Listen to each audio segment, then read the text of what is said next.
자신을 세계에서 가장 위대한 나라라고 믿었던 엘리트 중국인이 한국인 가족과의 만남 끝에 정작 중요한 것을 알게 되었다고 하는데요. 새로운 삶을 시작하게 된 중국의 젊은 엘리트들이 겪고 있는 자존심과 배움의 이야기 지금부터 들려드리겠습니다. 저는 베이징 대학교 경영학과를 수석으로 졸업한 25살 중국의 상류층 청년이에요. 제가 이렇게 제 이야기를 들려드리는 이유는 아마도 많은 분들이 저와 같은 실수를 반복하지 않았으면 하는 바람에서입니다. 사실 1년 전까지만 해도 저는 제가 이런 글을 쓰게 될 거라고는 상상도 못했어요. 베이징 최고의 IT 기업 텐창 테크놀로지의 부사장이었던 아버지, 베이징대 경영학과 교수인 어머니 밑에서 자란 제게 세상은 그저 제 발 아래 있는 디딤돌 같은 존재였으니까요. 어린 시절부터 저는 늘 최고였습니다. 초등학교 때부터 줄곧 반장을 도맡았고 중학교 때는 전교 회장을 했죠. 고등학교에서는 전국 수학 올림피아드에서 금메달을 따면서 베이징대 경영학과에 특례 입학했습니다. 모든 것이 제 뜻대로였어요. 특히 아버지의 영향력 덕분에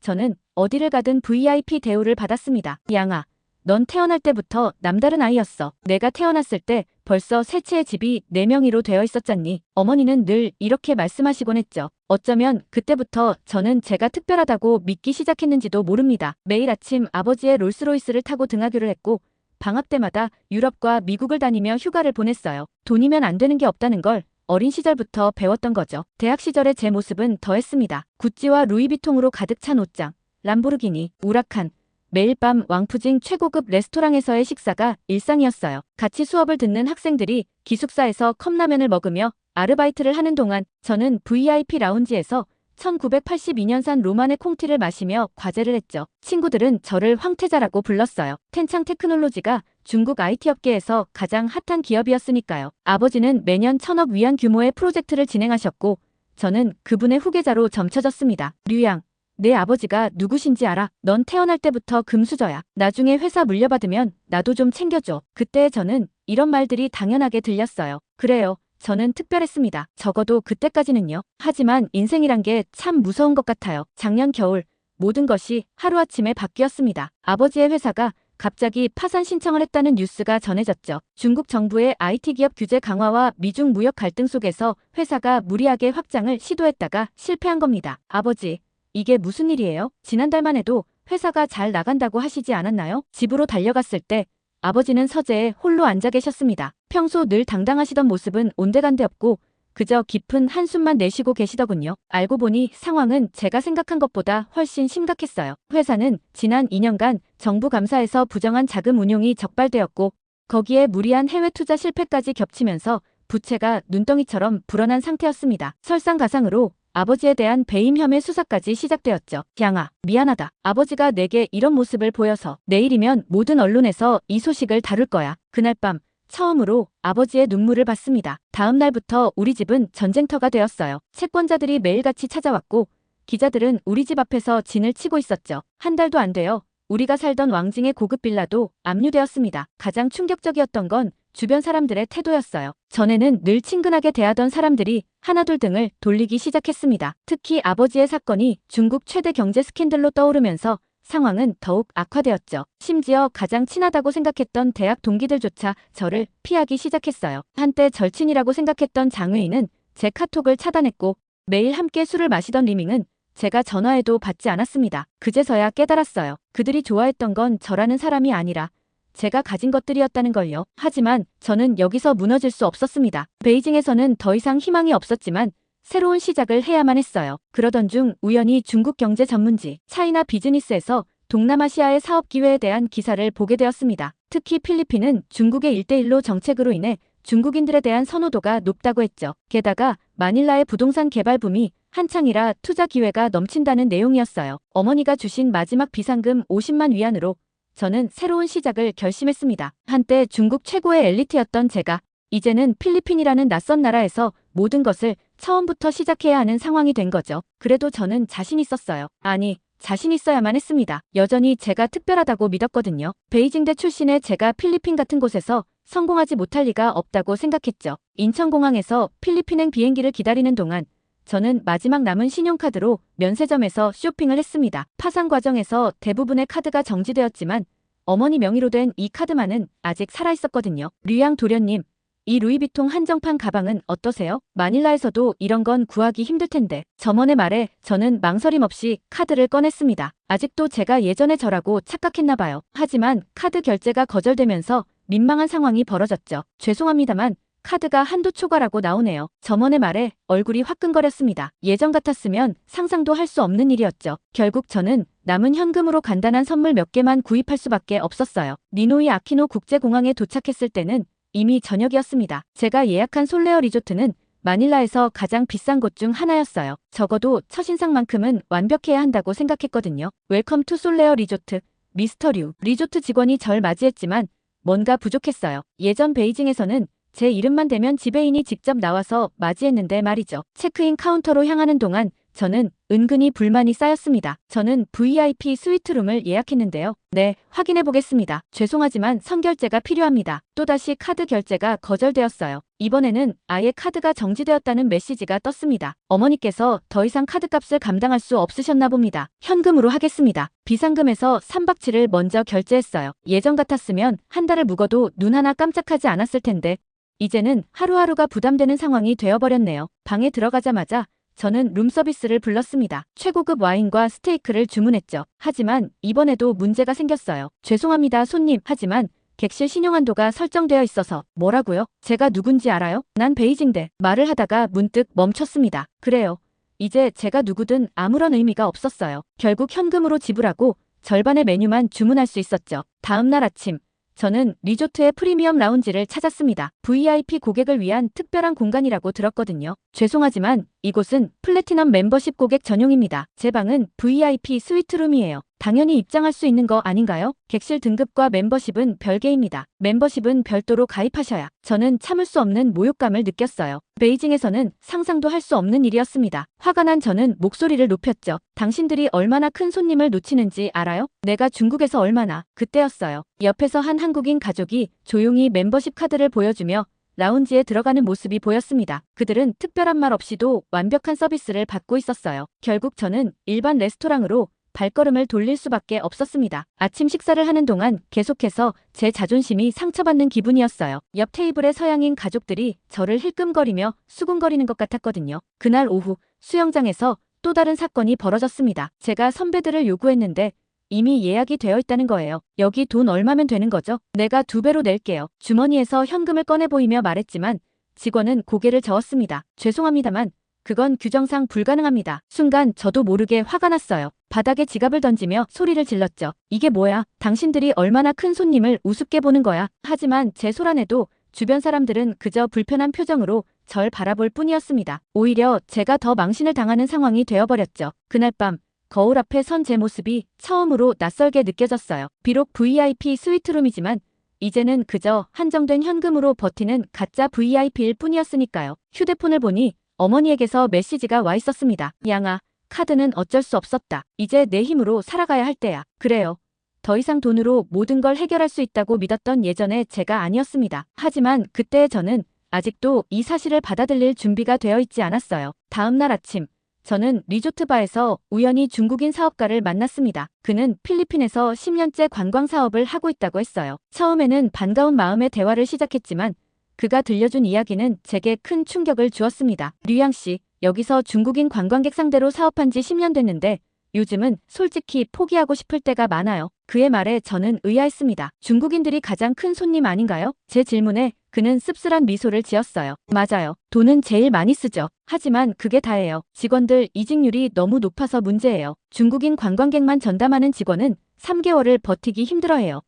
그는 자신의 태블릿을 꺼내더니 몇 가지 후기들을 보여주었습니다. 필리핀 현지 직원들이 익명으로 남긴 후기였어요. 중국인 단체 관광객들은 마치 자신들이 황제라도 된 것처럼 행동해요. 아무리 설명해도 듣지 않고 자기들 마음대로만 해요. 돈이 전부라고 생각하시는 것 같아요. 읽으면 읽을수록 제 얼굴이 화끈거렸습니다. 그건 마치 제 이야기 같았거든요. 특히 최근에는 SNS 때문에 더 큰 문제가 생기고 있어요. 그가 보여준 영상들은 충격적이었습니다. 중국인 관광객들이 필리핀 현지 식당에서 소란을 피우는 장면, 호텔 로비에서 큰 소리로 떠드는 모습, 공공장소에서 줄도 서지 않고 새치기 하는 모습, 그리고 그 영상들 아래에는 수많은 비난 댓글이 달려 있었어요. 하지만 우리가 가장 큰 손님이잖아요. 제 말에 그는 고개를 저었습니다. 돈이 전부는 아닙니다. 여기 직원들 말로는 한국인 관광객들이 가장 선호된다고 해요. 팁은 적게 줘도 예의 바르고 친절하대요. 그때였어요. 바로 옆 테이블에서 한국인 가족이 직원과 대화하는 모습이 눈에 들어왔습니다. 감사합니다. 덕분에 좋은 시간 보냈어요. 그들은 특별한 것을 요구하지 않았는데도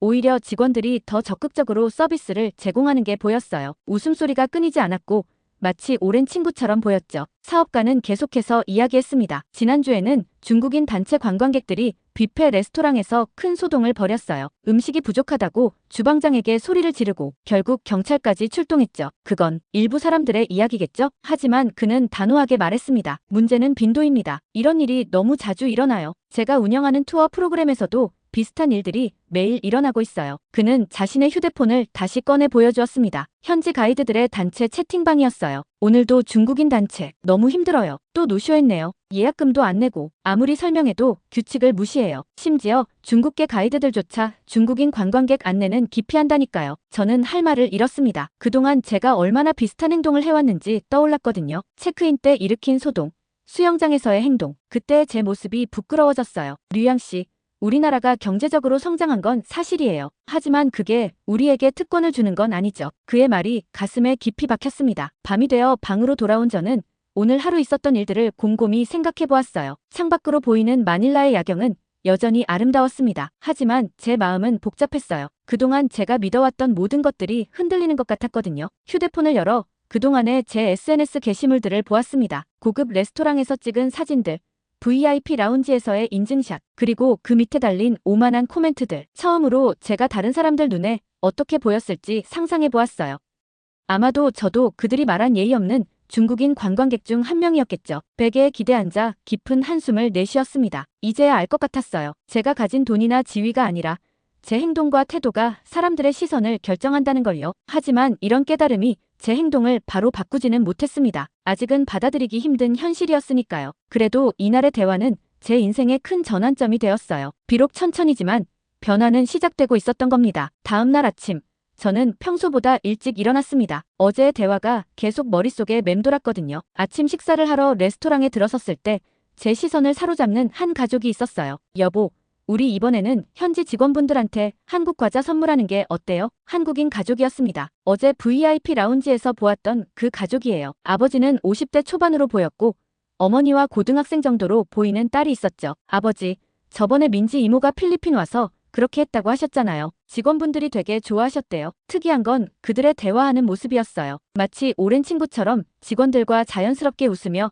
이야기를 나누는 모습이 신기했습니다. 김 사장님, 오늘도 아침 일찍 나오셨네요. 프론트 매니저가 반갑게 인사를 건넸어요. 그런데 더 놀라운 건 그가 한국어로 인사를 했다는 거예요. 네, 날씨가 너무 좋아서요. 어제 알려주신 현지 시장 구경도 가보려고요. 아, 꼭 망고 가게 들르세요. 제가 말씀드린 그 가게요. 이상했어요. 어제까지만 해도 차갑게 느껴졌던 직원들의 표정이 완전히 달라져 있었거든요. 저도 모르게 그들의 대화에 귀를 기울이게 되었습니다. 그나저나 어제 주신 김치 진짜 맛있었어요. 어머님이 직접 담그신 거라고요? 네, 어머니가 손수 담그신 건데 좋아해 주셔서 다행이에요. 다음에 올 때는 더 가져올게요. 뭔가 이상했어요. 그들은 분명 VIP 고객이었지만 저처럼 VIP라는 걸 내세우지 않았어요. 오히려 평범한 이웃처럼 자연스럽게 대화를 나누고 있었죠. 점심시간 수영장에서 다시 그 가족을 보게 되었습니다. 아버지, 여기 선베드 말고 저기 그늘 있는 데로 가요. 다른 손님들도 쓰실 것 같아요. 제가 어제 그토록 달라붙었던 선베드였는데 그들은 오히려 양보하는 모습을 보였어요. 그리고 놀랍게도 그 직후 직원이 먼저 다가와 더 좋은 자리를 권해주는 걸 보았습니다. 김 사장님 가족분들은 항상 다른 손님들 배려해 주시니까요. 저희가 준비해둔 특별석으로 모시고 싶은데 괜찮으시겠어요? 그제야 이해가 되기 시작했어요. 그들이 받는 특별 대우는 돈이나 지위 때문이 아니었던 거죠. 오후에는 더 놀라운 광경을 목격했습니다. 수영장 직원이 실수로 음료를 쏟았는데 보통 같으면 화를 냈을 상황에서 오히려 김 사장님 부인이 먼저 걱정을 해주시더군요. 괜찮아요? 다치시진 않았죠? 이런 일은 누구나 실수할 수 있는 거예요. 그 순간 직원의 눈시울이 살짝 붉어지는 걸 보았어요. 나중에 알고 보니 그 직원은 얼마 전 중국인 손님에게 심한 꾸중을 들었다고 하더군요. 저녁 식사 시간, 저는 우연히 그들의 대화를 더 자세히 들을 수 있었습니다. 김 사장님은 반도체 부품 회사를 운영하는 분이었어요. 분명 저보다 더 큰 부자일 텐데 그들의 행동에서는 전혀 그런 걸 느낄 수 없었죠. 여보, 우리 다음에 올 때는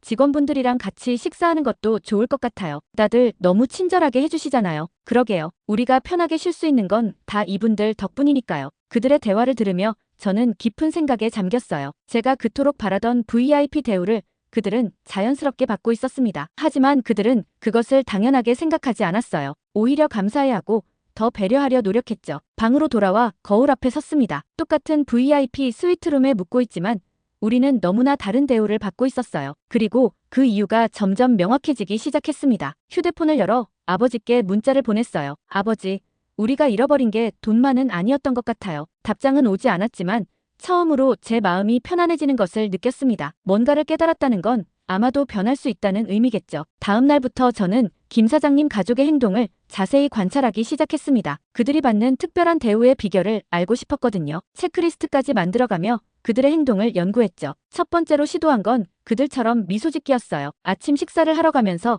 거울 앞에서 한참을 연습했습니다. 굿모닝, 오늘도 좋은 하루 되세요. 하지만 제 인사를 받은 직원의 표정이 어색해졌어요. 나중에 알고 보니 제 미소가 너무 부자연스러웠다고 해요. 마치 영화 속 조커처럼 보였다나요. 두 번째로 시도한 건 선물하기였습니다. 김 사장님 가족이 직원들에게 한국 과자를 선물하는 걸 보고 따라한 거예요. 저는 면세점에서 산 고급 초콜릿을 준비했죠. 이거 받으세요. 감사의 마음을 담아서. 하지만 이상하게도 직원들의 반응이 김 사장님 가족에게 과자를 받았을 때와는 달랐어요. 어색한 미소와 함께 형식적인 감사 인사만 돌아왔죠. 아, 감사합니다. 나중에야 알았습니다. 김 사장님 가족은 단순히 선물만 건네는 게 아니었어요. 그들은 평소에도 직원들과 이야기를 나누며 관계를 쌓았고, 그래서 선물도 자연스럽게 받아들여졌던 거죠. 세 번째 시도는 완전한 실패였습니다. 김 사장님 딸이 직원들의 이름을 다 외우고 있는 걸 보고 저도 그들의 이름을 외워서 불러보기로 했어요. 마이클, 오늘도 수고가 많으시네요. 그런데 그 직원의 이름은 마크였어요. 게다가 제 말투에서 묻어나는 거만함은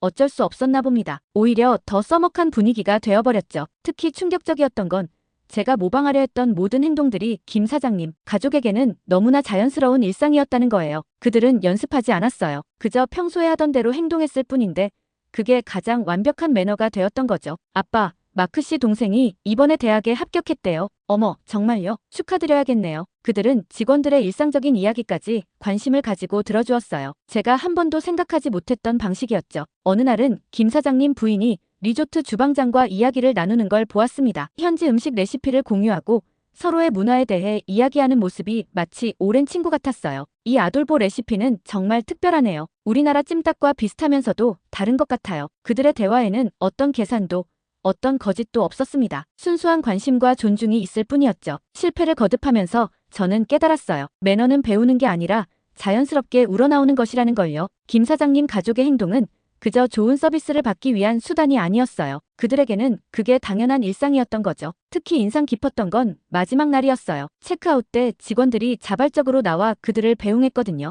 어떤 직원은 눈시울이 붉어지기까지 했죠. 정말 감사했습니다. 다음에 또 뵐 수 있기를 바랄게요. 저희야말로 감사합니다. 정말 좋은 추억 만들어주셔서. 그리고 그날 저녁 저는 우연히 직원 라운지 근처에서 그들의 대화를 듣게 되었어요. 김 사장님 가족 같은 분들만 오시면 좋을 텐데. 맞아요. 우리를 진짜 사람으로 대해주시는 게 느껴져요. 그제야 제가 그동안 얼마나 잘못된 방향으로 가고 있었는지 완전히 깨달았습니다. 진정한 매너는 겉으로 보이는 행동이 아니었어요. 그건 마음에서 우러나오는 진심이었던 거죠. 방으로 돌아와 거울 속 제 모습을 바라보았습니다. 이제는 더 이상 그들의 행동을 따라하려 하지 않기로 했어요. 대신 제 안의 진정성을 찾아보기로 했습니다. 그게 첫걸음이 되어야 한다는 걸 이제야 알았으니까요. 그날 저녁 저는 호텔바에서 혼자 생각에 잠겨 있었습니다. 그때 뜻밖의 목소리가 들려왔어요. 혹시 류양 씨 아닌가요? 텐창 테크놀로지 부사장님 아드님. 깜짝 놀라 고개를 돌려보니 김 사장님이었습니다. 순간 얼어붙었어요. 제 정체가 들통난 것도 당황스러웠지만 더 큰 문제는 텐창 테크놀로지라는 이름이었죠. 아, 놀라게 해드렸다면 죄송합니다. 제가 반도체 부품 사업을 하다 보니 텐창 테크놀로지와 거래가 있었거든요. 작년 말의 일도 들었습니다. 김 사장님의 목소리에는 비난이나 조롱이 아닌 진심 어린 위로가 담겨 있었어요. 저는 순간 무너져 내렸습니다. 죄송합니다. 제가 그동안 너무 뻔뻔하게 굴었죠. 아니에요. 오히려 요즘 류양 씨가 변하려고 노력하는 모습이 보이더군요. 우리 가족을 관찰하면서 말이죠. 순간 얼굴이 붉어졌습니다. 제가 몰래 그들을 관찰했던 게 들통난 거죠. 그건 괜찮아요. 젊은 사람이 배우려고 하는 건 좋은 일이에요. 다만 김 사장님은 잠시 말을 멈추고 제 눈을 바라보았습니다. 진정성은 배우는 게 아니라 깨닫는 거예요. 류양 씨가 요즘 우리 가족처럼 행동하려고 애쓰는 것도 봤어요. 하지만 그건 오히려 역효과일 수 있어요. 그럼 어떻게 해야 하나요? 먼저 자신을 있는 그대로 인정하는 게 중요해요. 류양 씨도 알다시피 저희 회사는 삼성전자의 협력사예요. 처음에는 저도 엄청난 자격지심이 있었죠. 그래서 더 거만하게 굴었던 것 같아요. 김 사장님의 이야기는 계속되었습니다. 하지만 언젠가 한 협력사 직원이 제게 이런 말을 해줬어요. 김 사장님은 왜 그렇게 자신을 숨기려고 하시나요? 있는 그대로의 모습이 더 멋있는데요. 라고요. 그 말이 제 마음에 깊이 와닿았습니다. 저도 모르게 눈시울이 붉어졌어요. 사실 저는 너무 두려웠어요. 모든 걸 잃고 나니 제가 누구인지도 모르겠더라고요. 그래서 더 세게 나가려고 했던 거죠. 돈으로라도 인정받고 싶어서. 김 사장님의 말에 고개를 끄덕였습니다. 그동안 제 마음속에 있던 감정을 정확히 짚어주셨어요. 류양 씨, 진정한 성공이 뭔지 아세요? 그건 남들에게 인정받는 게 아니라 자신을 인정하는 거예요. 당신이 가진 것이 아닌 당신이라는 사람 자체로요. 하지만 저는 이제 아무것도 가진 게 없는데요. 정말 그럴까요? 류양 씨는 베이징대를 나왔고 뛰어난 두뇌를 가졌어요. 거기다 이렇게 젊은 나이에 큰 깨달음을 얻었죠. 이게 얼마나 큰 자산인지 아세요? 그날 밤 우리의 대화는 길어졌습니다. 김 사장님은 자신의 실패 경험도 들려주셨어요. IMF 시절 모든 걸 잃었다가 다시 시작한 이야기, 그 과정에서 깨달은 것들까지. 지금 류양 씨가 겪는 이 시간이 어쩌면 인생에서 가장 값진 선물일 수 있어요. 이런 경험이 있어야 진정한 성공이 무엇인지 알 수 있거든요. 새벽이 되어서야 방으로 돌아왔습니다. 하지만 잠을 이룰 수 없었어요. 김 사장님의 말씀이 계속 머릿속을 맴돌았거든요. 창밖으로 보이는 마닐라의 새벽 하늘을 바라보며 생각했습니다. 어쩌면 제가 필리핀에 온 건 우연이 아닐지도 모르겠어요. 이곳에서 김 사장님을 만난 것도, 이 모든 깨달음도 제게는 필요한 시간이었나 봅니다. 휴대폰을 열어 아버지께 문자를 보냈어요. 아버지, 이제 조금은 알 것 같아요. 우리가 진짜 찾아야 할 게 무엇인지. 이번에는 답장이 왔습니다. 그래, 내가 그것을 깨달았다면 이제 진짜 시작이란다. 김 사장님과의 대화 이후 저는 조금씩 달라지기 시작했습니다. 더 이상 누군가를 따라하려 하지 않았어요. 대신 제 방식대로, 하지만 진심을 담아 사람들을 대하기 시작했죠. 안녕하세요. 어제는 제가 실수를 많이 했죠? 오늘은 제가 커피 한 잔 대접하고 싶은데. 리조트 직원들은 처음엔 제 변화를 의아하게 생각했어요. 하지만 시간이 지날수록 그들도 제 진심을 알아봐 주었습니다. 류양 씨, 요즘 많이 달라지셨네요. 전에는 좀 무서웠는데. 직원들의 농담에 저도 함께 웃을 수 있게 되었어요. 더 이상 체면을 차리려 하지 않았거든요. 제 부족한 점을 인정하고 배우려 노력하는 자세를 가지게 된 거죠. 그러던 어느 날 김 사장님께서 뜻밖의 제안을 하셨습니다. 류양 씨, 우리 회사에서 중국 시장 개척을 준비하고 있어요. 류양 씨처럼 중국과 한국의 문화를 모두 이해하는 인재가 필요한데 처음에는 믿기 힘들었어요. 제가 과연 그런 중요한 역할을 맡을 수 있을까 걱정도 되었죠. 하지만 사장님, 제가 실패한 사람인데. 아니요, 류양 씨는 실패를 경험하고 그것을 통해 성장한 사람이에요. 그게 얼마나 큰 자산인지 아세요? 김 사장님의 회사는 반도체 부품을 만드는 중소기업이었지만 기술력만큼은 세계 최고 수준이었습니다. 특히 직원들을 가족처럼 대하는 기업 문화가 인상적이었어요. 우리는 단순히 돈을 버는 것이 목표가 아니에요. 함께 성장하고 서로를 이해하며 더 나은 세상을 만드는 것, 그게 진정한 사업이죠. 그렇게 저는 새로운 시작을 하게 되었습니다. 더 이상 텐창 테크놀로지 부사장의 아들이 아닌 그저 평범한 직원으로서의 시작이었죠. 하지만 이상하게도 전혀 부끄럽지 않았어요. 첫 월급을 받았을 때의 기분을 잊을 수 없습니다. 제가 진심으로 노력해서 번 돈이었거든요. 그 돈으로 저는 리조트 직원들에게 작은 선물을 준비했어요. 이건 제가 처음으로 번 돈으로 산 선물이에요. 비록 작지만 그들의 눈빛에서 진심 어린 기쁨을 볼 수 있었습니다. 예전에 제가 고급 초콜릿을 건넸을 때와는 완전히 다른 반응이었죠. 1년이 지난 지금 저는 김 사장님 회사의 중국 사업부에서 일하고 있습니다. 여전히 배울 것도 부족한 것도 많지만 이제는 그것을 인정할 수 있는 용기가 생겼어요. 얼마 전에는 베이징의 옛 동료들을 만났습니다. 그들의 눈에는 제가 실패자로 보일지도 모르겠어요. 하지만 저는 압니다. 제가 얼마나 성장했는지,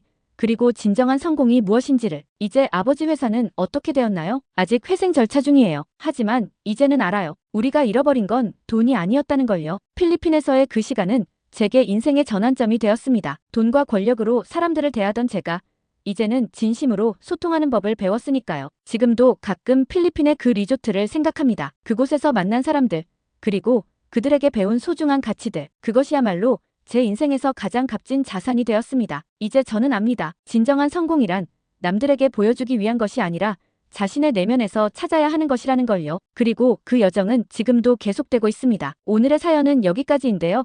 중국 베이징 류양 씨의 사연 어떻게 들으셨는지, 또 류양 씨가 과연 변할 수 있다고 생각하시는지 많은 댓글 남겨주세요. 구독과 좋아요 감사드리며 다음 영상으로 찾아뵙겠습니다.